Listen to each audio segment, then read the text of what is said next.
Good morning. So this is my mushroom collection.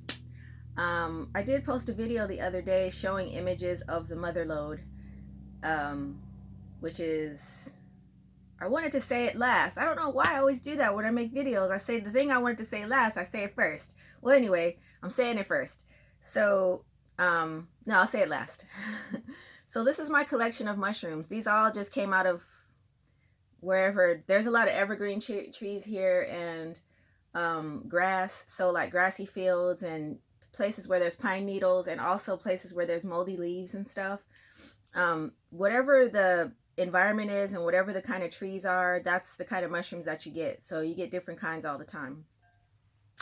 As far as any of these being psilocybin, I'm really not sure. That's why I just try them all. So this one right here, this is what I've been eating today, and this is all chopped up into pieces because I have to do that to clean them, but it has a really big stalk, as you can see here, and that's the cap all in pieces, and I've already eaten some. This one, the effect that it had on me was just first there was some heat when I started to eat it, so I was like, I wonder if it's poisonous. But so the way that I test the mushrooms when I want to know if something is poisonous or not, I just take a small bite, and I just wait to see what happens. Because if it's poisonous, my lymph nodes will swell up immediately. My body will let me know when something is poisonous that I'm putting in my mouth. So I felt the heat, and I was like, oh God, is it poisonous? Which is not a big deal to me. If I eat a poisonous mushroom, which I have multiple times, I just, experience what it's like, and then I spit it out. And I don't swallow it, and obviously I don't eat the rest of it. So the heat started coming on, and I was like, okay, so I waited a second, and then it just was so pleasantly warming to the whole area of my mouth where I had the mushroom at, the whole side of my mouth, and my throat opened. It opened, my airways opened, and the spice was warm, and it's like, it's exotic. It's not like a chili pepper where you have the spice and it kind of like just knocks you out right away. It was like a gradual come on. So it was wonderful. And then my lungs opened like I could take big, full, deep breaths, and my eyesight improved. And I immediately wanted to go outside and work out because I run most mornings.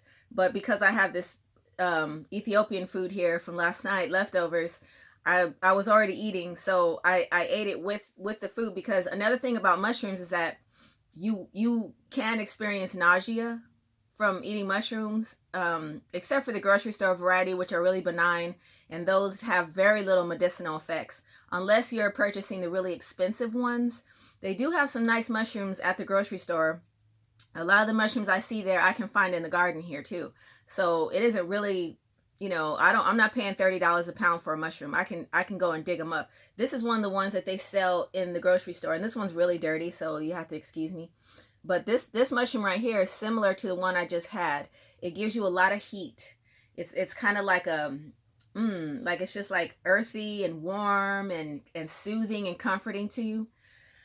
So yeah, this one made me want to go and jog this morning. But because I was already eating, I couldn't do it.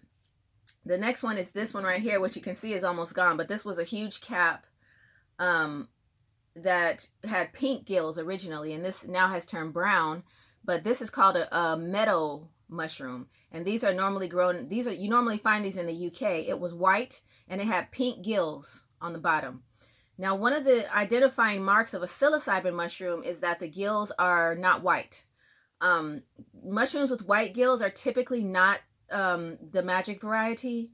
So if you find a mushroom that has a different color of gills, but especially like sort of a greenish, bluish kind of color, then there's more of a possibility that it will be psilocybin. Another way that you can find out is if you scratch the mushroom and it bruises green or blue.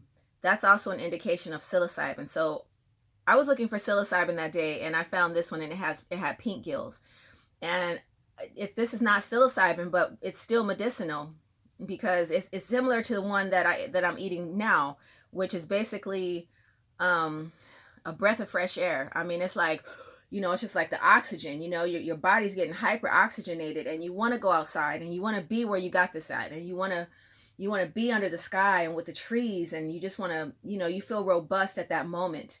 And it does wear off. So, as soon as I take a bite of one of these, I know I better go outside and like get my thing before the effects wear off, or I'll have to eat some more. So far I've only tried 3 of these. The one I'm eating, this one that had the pink gills, and this wonderful truffle right here. This is a truffle, and the truffle is the roots of the mushroom.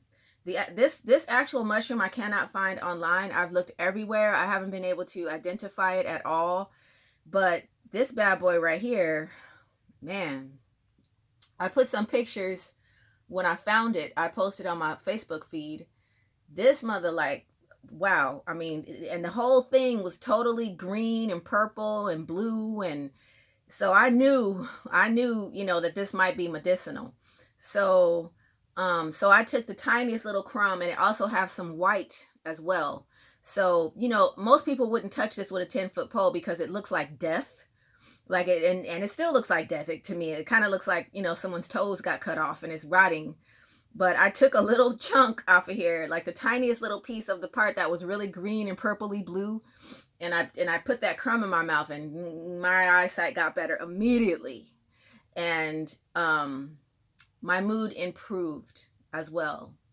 So that was just with a tiny crumb. And then the following night, I ate like half of one of these ones right here, like this size. And I was completely happy. Let's just put it that way. I'm getting ahead of myself here because I'm not sure. I wanted to say something else about this, but I can't remember what it was. But anyway, this is the mushroom. This is the top. And I have not been able to find this variety. So if anybody's familiar with this or has seen this before, this was growing on peat moss, which I find is another great medium. This is peat moss right here. That's peat moss. It's like a mossy grass. And mushrooms love growing on peat moss. There was actually very enormous toadstools and very Super Mario Brother-esque other mushrooms growing on this peat moss, which I should have collected one because it may have had similar qualities just because it was in the same bed as these lovely things right here. I've also included some fungus. Now this is a small piece of the fungus that I got. The actual fungus is a big fungus, and it was growing out the side of a tree. And I usually don't care about white fungus because it just doesn't seem like something that I want to eat, really. If it's a different color, then I will. And if it has any blue or green tint or hue to it, then I'll get that. But this is just plain white, like soap. So I was just intrigued by it because I smelled it, and it smelled like soap. And it smelled really clean. It has like a really clean, really crisp kind of quality and character to it. So I ate some. I took it home and I cleaned it up really good. And I actually made some soap with this because I make soap. And so I made some soap and I ate some. And when I ate it, my lymph nodes didn't swell up. So I knew it wasn't poisonous. So I ate some more. And actually this fungus blocked my energy so that I felt like my chakras weren't spinning, like my energy became more blocked. So this was not a good choice for eating. But it does have wonderful scent, and it is very cleansing. The soap that I made didn't turn out good either, but I think you can apply heat to mushrooms and fungus, and that changes the character of it as well.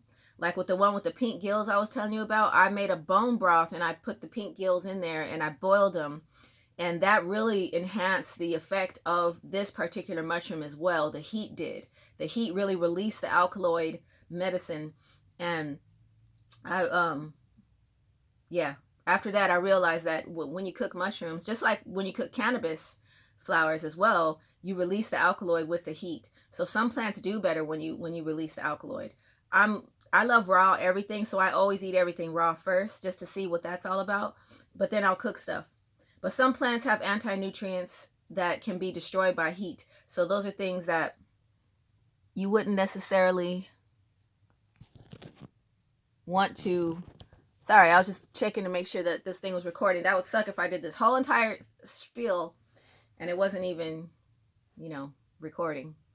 So, about the heat, yeah, so I like experimenting with natural things because I'm always looking for alternatives to traditional, or not even traditional, but just conventional mainstream medicine, because I have no confidence in it at all, and I have no faith or no belief in it that it can help anybody.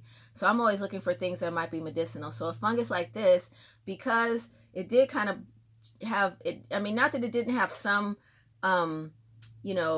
some of the sort of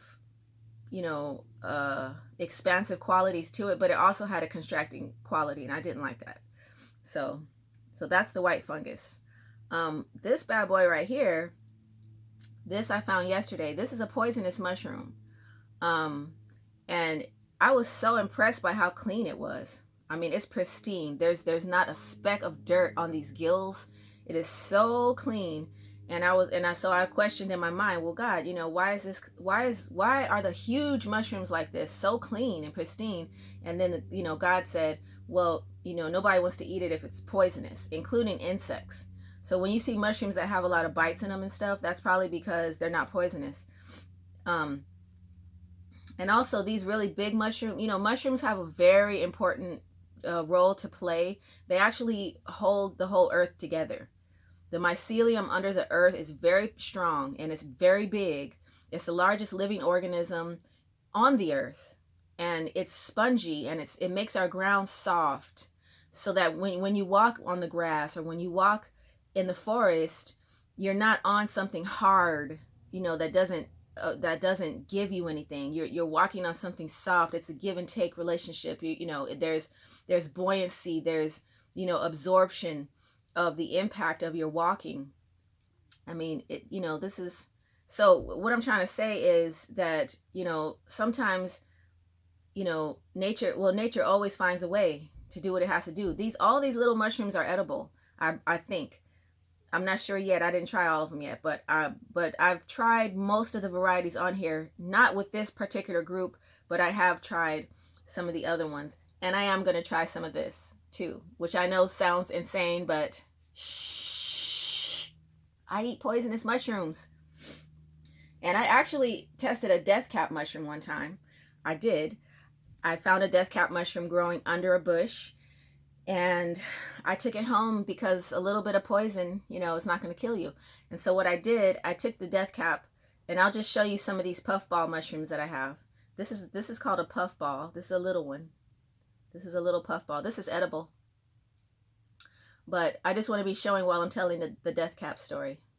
So this is all, and these right here, these are shaggy somethings. I can't remember the whole name, but these are pretty common too. These are edible.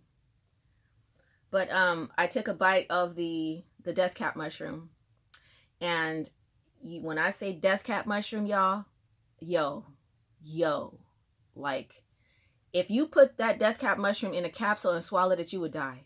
You would probably die like within 10 minutes. That's how powerful a deathcap is.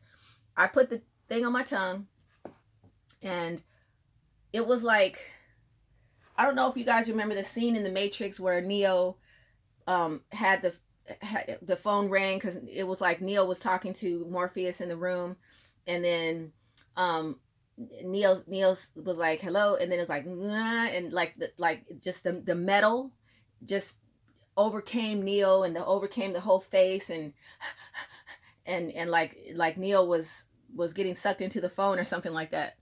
Well, that's how the deathcap mushroom was. It was like, it started locally on my tongue, and it spread so super lightning fast all the way, and I spit it out immediately because of this effect, because it started to destroy, it started to kill my tongue. The sensation was gentle, it was polite, it was a kind, godly, loving, beautiful kind of death.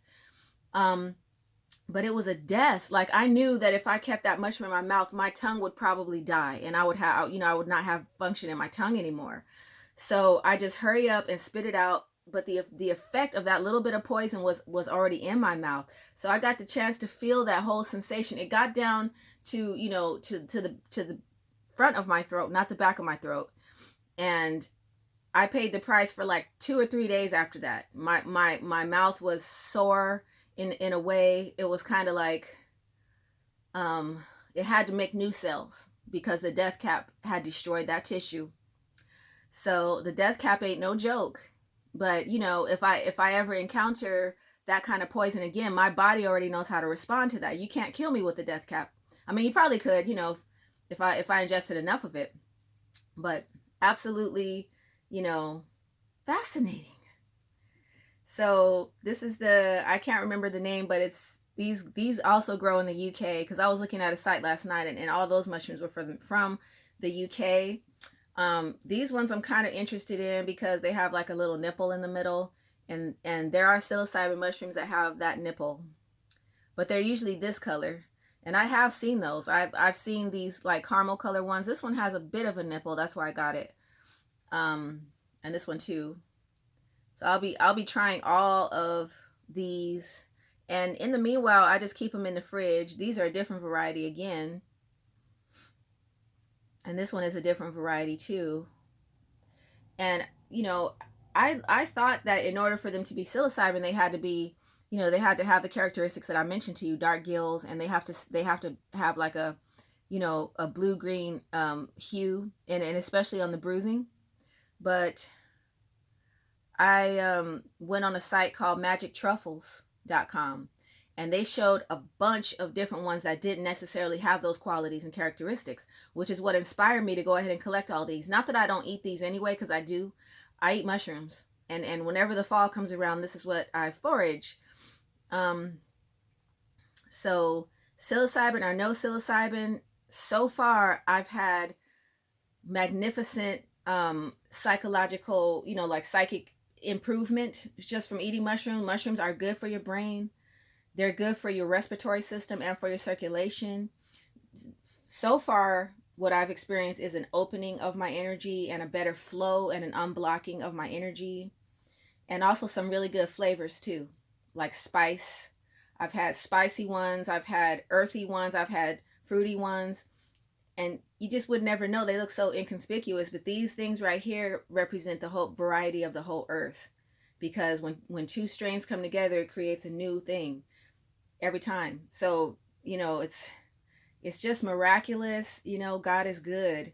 God is good and prolific in its creation of variety and cures. I mean, there's, you know, we have everything. We have more than what we need as human beings. We are the pearl in this shell of the earth, and the earth provides us with more than what we need. Thank you for watching this video. I hope you enjoy it. I wish you peace and blessings, and have a good day.